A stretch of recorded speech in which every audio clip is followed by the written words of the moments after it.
یہ کہانی جو اس وقت میں آپ لوگوں کے ساتھ شیئر کر رہی ہوں دوستو، صرف 2 منٹ کی کہانی اور بہت ہارر۔ یہ ایک نوکرانی کی کہانی ہے۔ وہ کہتی ہے کہ میرے والدین کا جب انتقال ہوا تو میں اپنے ایک پھپھو کے ساتھ رہتی تھی۔ یہ جو پھپھوئی اور خالائیں ہوتی ہے، جب آپ کے ماں باپ زندہ ہوتے ہیں تو آپ سے تو بہت پیار جتاتے ہیں، لیکن ان کے مرنے کے بعد اگر آپ کو ان کے حوالے کر دیا جاتا ہے تو پھر ان کو بوجھ لگتا ہے۔ تو خیر میری پھپھو میرا خیال رکھتی تھی، لیکن میں فیل کرتی تھی کہ وہ خوش نہیں تھی کہ میں ان کے گھر میں تھی۔ یعنی وہ کہتے ہیں نا، ایک لوڈ سا اس پر ہوتا تھا کہ میں کیوں اس کے ساتھ رہ رہی ہوں۔ تو میں ایک ہفتہ تو میں بہت خوش تھی، کیونکہ یہ میری وہی پھپھو تھی جو ہمارے آنے پر پھولے نہ سماتی تھی۔ اب ایک ہفتے بعد مجھے احساس ہوا کہ یہ کچھ مجھے امپورٹنس نہیں دے رہی، اور ہر چیز پر مطلب اس طرح غور سے دیکھتی ہے کہ کچن میں کیوں گئی، چائے کیوں ابھی بنائی، یہ تو ٹائم نہیں تھا چائے کا، کھانا ابھی کیوں کا ہے، اس طرح یعنی ہر چیز پہ نوک جھوک ہونے لگا۔ تو میں تھوڑا دستبردار ہوئی، میں چیزوں سے تھوڑا دور ہو گئی اور خود کو اس کے رحم و کرم پہ ڈال دیا۔ اب یہ کہتی کہ آ جاؤ کھانا کھاؤ تو میں کھاتی، یہ کہتی نہ کہتی تو میں نہیں آتی۔ یعنی میں خود کو ایک لاوارث سمجھنے لگی اور بس میری زندگی چل رہی تھی۔ ابھی میرا 1 مہینہ ہوا تھا، میرا دم گھٹنا شروع ہوا تھا، کیونکہ مجھے احساس ہوا تھا کہ میں ان کے بیچ میں ایک پرائی ہوں۔ وہ اپنے بچوں کا اور ان کی جو میری عمر کی بیٹیاں ہیں ان کا بہت خیال رکھتی تھی، اور چھپ چھپ کے ان کو مجھ سے یعنی چھپ چھپ کے چیزیں لا کر دیتی تھی، جیسے ہیئر کیچ ہو گئے، نیل پالش، یہ، اور کہتی تھی، کیونکہ کئی بار میں نے ان کو خود سنا کہ وہ ایسا کہتی تھی کہ کہیں ان کو پتہ نہ چلے۔ اور قدرت کی طرف سے ہوتا ہے کہ اتفاق سے میرا وہاں سے گزر ہوتا تھا اور اس کی بات سن لیتی تھی تو کافی افسردہ ہوتی تھی اور جلدی واپس جا کے اپنی جگہ پہ بیٹھ جا رہی تھی کہ جیسے میں نے تو کچھ سنا ہی نہیں ہے۔ یار دوستو، واقعی بہت درد بری بھی ہے یہ کہانی اور ہارر بھی ہے۔ تو کہتی کہ ایک فیملی نے نیوز پیپر میں ایک اشتہار دیا تھا کہ انہیں ایک میٹ کی ضرورت ہے ایک بچے کے لیے۔ تو میری خالہ نے میری پھپھو نے مجھے بلایا کہ تم ویسے بھی بیکار میں بیٹھی ہو، اگر تمہارے لیے میں کوئی جاب ڈھونڈوں تو آپ کو اعتراض تو نہیں ہوگا۔ اب میں تو واقعی یہاں سے جانا چاہ رہی تھی، چاہے 2 ٹکے کا کیوں جاب نہ تھا، کیونکہ ظاہر سی بات ہے آپ ایک جگہ پر قید ہے، اپنی مرضی سے آپ کچھ نہیں کر سکتی۔ الٹا آپ سارا دن ان کے گھر کے کام، یعنی میں سارا دن ان کے گھر کے کام کرتی تاکہ میری پپو خوش ہو اور میرے ساتھ اچھا رویہ رکھے، لیکن یہ فضول تھا۔ تو میں نے ڈائریکٹ حامی بھر لی اور میں بہت خوش ہوئی۔ اصل میں نے اس وقت پپو کا ہاتھ چوما تو وہ سمجھی کہ یہ مجھ سے بہت خوش ہے، حالانکہ میں اس کی خوشامد جان بوجھ کے کر رہی تھی تاکہ وہ مجھے ہر حال میں بھیجے، کیونکہ میں اپنی مرضی سے جینا چاہ رہی تھی۔ اور پپو جو ہے وہ نہ صرف مجھے اپنی مرضی سے، وہ تو مجھے اپنی مرضی سے سانس لینے تک نہیں دیتی تھی۔ تو میں ایسی جگہ پر رہنا بالکل پسند نہیں کروں گی اگر وہاں میں کسی پر بوجھ ہوں، اور یہ بالکل صحیح بات ہے دوستو۔ اس سے بہتر ہے کہ بندہ کسی کی چاپڑوسی کرے، لیکن ایسی جگہ پہ جہاں آپ کو یہ بار بار فیل کرایا جائے کہ آپ تو یہاں ایک بوجھ ہے۔ تو وہ کہتی ہے کہ ان لوگوں نے، پھپھو نے اپنے ہسبینڈ سے بات کی۔ اچھا، اس کے ہسبینڈ بہت ہی کول مائنڈیڈ انسان تھے، اس کو میرے آنے جانے سے کوئی مسئلہ نہیں تھا، میرے وہاں ہونے سے اس کو کوئی مسئلہ نہیں تھا، لیکن ایک بات تھی کہ وہ بھی بہت ساری چیزیں لا کر اپنے بچوں کو میرے سامنے دے دیتے تھے، لیکن اس کو یہ احساس نہیں ہوتا تھا کہ یہ بھی کڑی ہے بس۔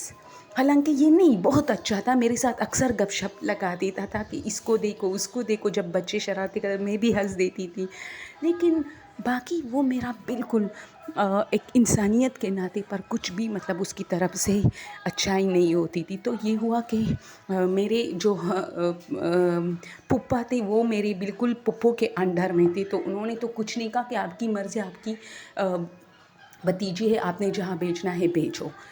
اب ہوا یوں کہ پپو نے جلدی انہیں میری جو ہے کوالیفیکیشن وغیرہ بتائی اور بات ختم۔ ان لوگوں نے ڈائریکٹ فون کیا، شاید میں پہلی ان کے لیے کینڈیڈیٹ تھی جو میں نے یس کی تھی، تو کیونکہ وہ اسی دن کا اخبار تھا اور اسی دن۔ اچھا، یہ فیملی رہتی تھی کراچی میں، حیدرآباد میں، اور میرے پپو جو ہے اس نے ان لوگوں نے یس کیا اور کہا کہ یہ کل سے ڈیوٹی پہ آ سکتے. اب چونکہ ہم لوگ لاہور میں رہتے تھے، میرے پپو نے ان سے 2-3 دن کی مہلت مانگی اور مجھے کہا تم تیار ہو جاؤ اپنا بیگ وغیرہ. اچھا، جب میں اپنا بیگ تیار کرنے لگی تو میری پپو، بہت رونے والی بات ہوتی ہے دوستو یہ، وہ کہتی تھی کہ میں اوپر سے نہیں رو رہی تھی لیکن میرا دل رو رہا تھا. آپ لوگوں کو پتہ ہے اسٹوری بیان کرتے ہوئے مجھے بھی رونا آتا ہے ایسے لوگوں کی. وہ کہتی ہے کہ میرے کیا تھے 3-4 جوڑے جو ڈھنگ کے تھے، بہت سارے تھے لیکن وہ ڈھنگ کے نہیں تھے. میں نے 3-4 جوڑے اس میں ڈالے اور اپنی ضرورت کی کچھ تھوڑی سی چیزیں، کیونکہ میرے پاس کچھ نہیں تھا. تو میری پپو ایسی دروازے میں کڑی مجھے دیکھ رہی تھی تو اچانک مجھے کہا صبر، ابھی بیگ بند نہ کرو. میں سوچ رہی تھی کہ یہ مجھ پر اب کیا مطلب احسان کرے گی اپنے بھائی کے ناطے کہ میں ان کے بھائی کی اولاد ہوں. تو جا کے 2-3 پونیاں اور اسی طرح لڑکیوں کی ضرورت کی 2-3 چیزیں لا کر دیے کہ چلو یہ پلاح کی ہے، تم لے لو.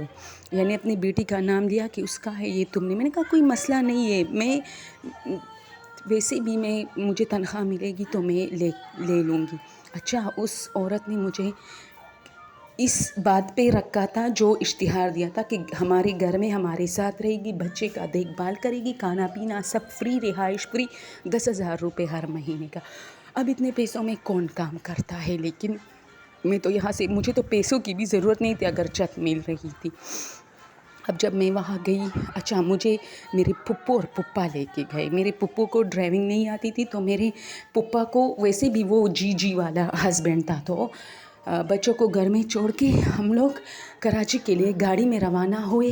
اور آئی تھنک کہ بہت جلدی، یعنی میرے پھپھو بہت تیز ڈرائیونگ کرتے ہیں تو میرے خیال سے 17 یا 13-14 گھنٹوں میں ہم لوگ کراچی میں تھے اس طرح.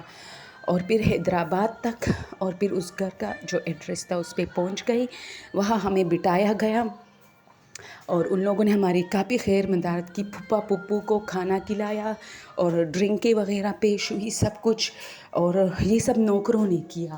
اور پھر وہ جو مالکن تھی وہ آئی، وہ میرے پھپھا پھپھو سے ملے، ان سے کچھ سائن کروائے کہ تاکہ کل آپ لوگ یہ نہ کہے کہ ہماری بچی کو کہ بہت اچھے لوگ تھے اور مجھے بہت شفقت، اس وقت مجھے بہت پیار دے رہے تھے. تو مجھے وہ کہتے ہیں نا کہ جب آپ ڈر جاتے ہیں، جیسے میں پھپھو کے رویے کو دیکھ کر اچانک ڈر گئی کہ یہ پہلے ایسی تو نہیں تھی.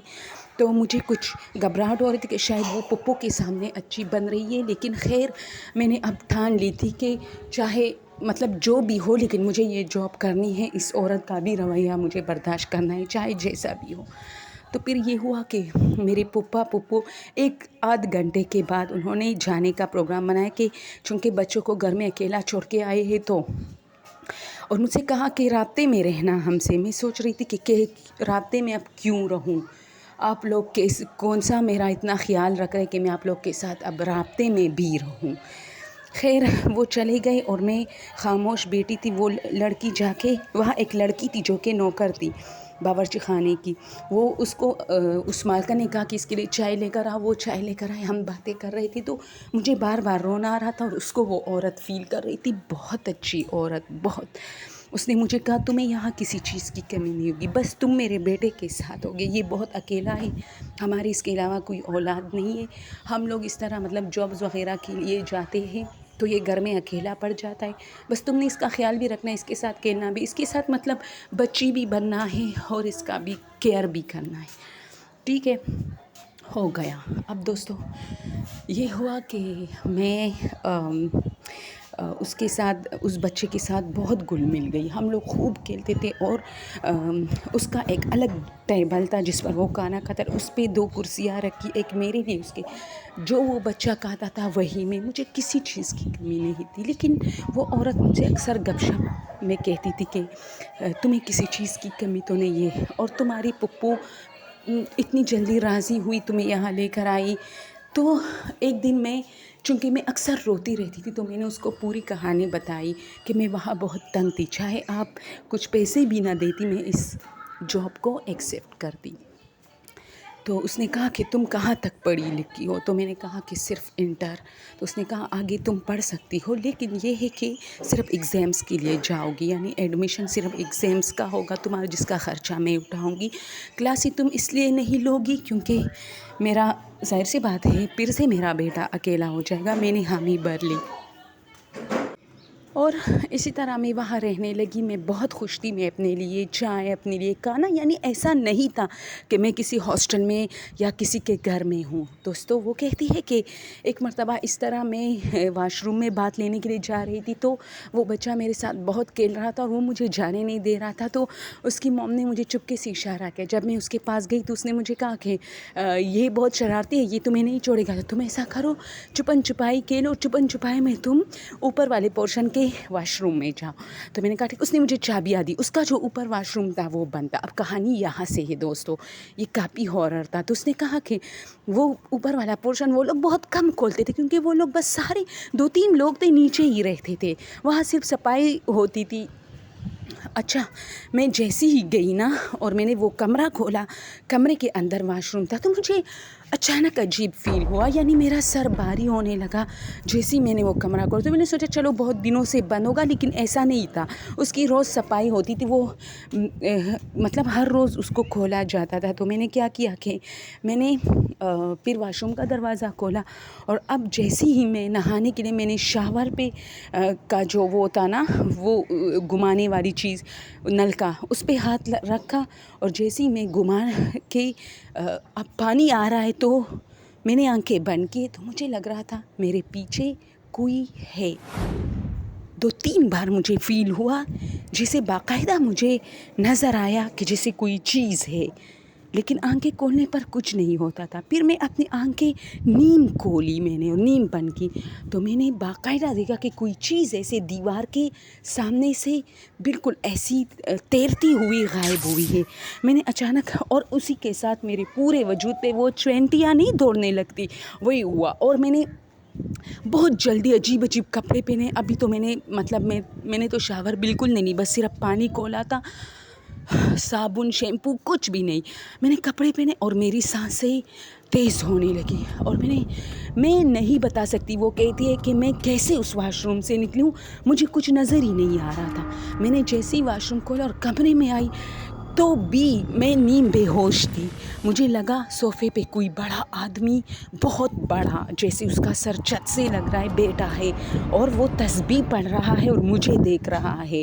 اور جو اندر والا جو چیز تھا وہ مجھے ایسا لگا وہ میرے پورے وجود کو یوں دیکھ رہا ہے جیسے ایک ظاہر سی بات ہے ایک مرد ایک عورت کو دیکھتا ہے، جس سے مجھے کچھ عجیب سا فیل ہوا، یعنی بہت غلط سا فیلنگز آ رہا تھا مجھے. اور میں ڈائریکٹ نکلی. پھر باہر ایک شخص تسبیح پڑھ رہا تھا جو کہ صاف ظاہر تھا کہ کوئی جن بت ہوگا، وہاں ایسے کوئی لوگ نہیں تھے. میں جیسے ہی کمرے سے نکلنے والی تھی تو وہ تسبیح والا شخص ہنس رہا تھا اور وہ جو واش روم والا جو چیز تھا نا وہ اس کی طرف دیکھ رہا تھا بڑی غصے سے. اور میں نکلی اور آتے آتے جیسے میں نیچے پورشن پہ آئی میں نے خود کو سنبھالا تھا، کنٹرول کیا تھا اور نیچے پورشن میں آتے ہی میں صوفے پہ گر گئی. تو وہ جو ہماری جو مالکن تھی وہ ڈر گئی، وہ بھاگ کے آئی، وہ بہت پریشان تھی. اس نے مجھے گاڑی میں ڈالا، ہم ہاسپٹل گئے. میں نے بہت کہا کہ میں ٹھیک ہوں، ایسا کچھ نہیں، لیکن ان لوگوں نے میرا بخار سب کچھ چیک کیا، ایسا کچھ بھی نہیں تھا. بس میں نے ان سے کہا میں گھبرا گئی. اس نے کہا اچھا تو یہ بات ہے. پھر ہم آئے، اس نے کہا تم بالکل اوپر نہیں جاؤ گے. اور دوستو اس دن سے میری طبیعت خراب ہونے لگی. بس پھر میں بیمار ہونے لگی. میں روز بیمار ہوتی تھی، اس بچے کے ساتھ نہیں کھیل پاتی تھی. مجھے افسوس تھا کہ میری جاب ختم ہو جائے گی، لیکن ایسا نہیں تھا. وہ مالکن مجھے اپنی چھوٹی بہنوں کی طرح بالکل سپورٹ کر رہی تھی. اور اس نے مجھے کہا کہ آج کے بعد تم اوپر مت جاؤ. یہ اوپر والا پورشن تو ہے ہی بھاری، لیکن میری غلطی تھی کیونکہ یہ بس خالی پڑا ہوتا ہے. یہاں ہم بھی زیادہ نہیں، کبھی کبھار چائے پینے جاتے ہیں میں اور میرا ہسبینڈ، اور اس کی بالکونی میں بیٹھتے ہیں. باقی کمروں کے اندر اتنے خاص نہیں جاتے. ہاں اگر مہمان آ جاتے تو ان کو بیچتے ہی اوپر پورشن میں. تو اس طرح پھر آہستہ آہستہ اچھا جب بھی یہ جو اوپر پورشن کی بات آتی تھی میری طبیعت خراب ہوتی. مجھے اور کوئی خوف نہیں تھا، بس وہ جو واش روم والا شخص تھا نا اس کی آنکھیں، اور جو باہر بیٹھا تھا اس کی آنکھیں میں آج تک نہیں بھولی. اور اکثر میری خالہ مجھے کہتی ہے کہ یہاں ایک اور میٹ ہوتی تھی، وہ بھی ڈر گئی تھی. اور یہ جو میرا چھوٹا بیٹا ہے یہ اکثر اوپر کھیل میں جاتا ہے تو وہ اس کے پیچھے گئی تھی اور آتی اس نے مجھے کہا کہ اوپر کوئی تھا.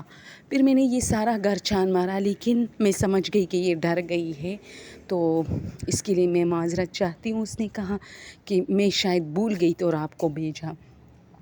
تو دوستو یہ اسٹوری تھی اس کی، اور وہ اب ایک بہت ہی خوبصورت لڑکی بن گئی ہے، اور اس نے کافی ایجوکیشن حاصل کی ہے۔ اس نے پھر اس کے بعد اپنے پھپھو سے کوئی رابطہ ہی نہیں رکھا۔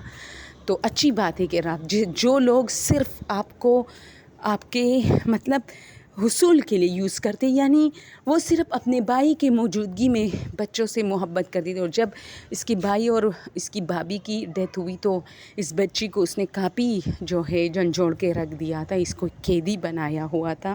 ایون یہ ایک بہن تھی کہ اپنے بھائی کے اولاد کے ساتھ وہ کیا کر رہی تھی، اور پھر اس کو ایک میٹ بنا کے ایک جگہ پہ بیچ دیا۔ کتنے افسوس کی بات ہے۔ تو مجھے پھپھو میں بھی ہوں تو مجھے بہت شرم آتی ہے یہ سٹوری پڑھتے ہوئے۔ میں سمجھتی ہوں کہ یار ساری تو ایسے نہیں ہوتی، لیکن کبھی کبھار ایسے نکل ہی آتے ہیں۔ تو بس یہ سٹوری تھی، ہارر چھوٹا سا کلپ تھا۔ میں نے تو کہا نا کہ 2 منٹ کی ہے، لیکن پہلے آپ لوگ یہ سنیں کہ اس کی منظر کشی بھی بہت زبردست ہے، بہت درد بھری ہے جس لڑکی کی یہ سٹوری ہے۔ اگر آپ لوگ کو پسند آئی ہو تو پلیز اس چینل کو سپورٹ کیجیے۔ Thank you so much.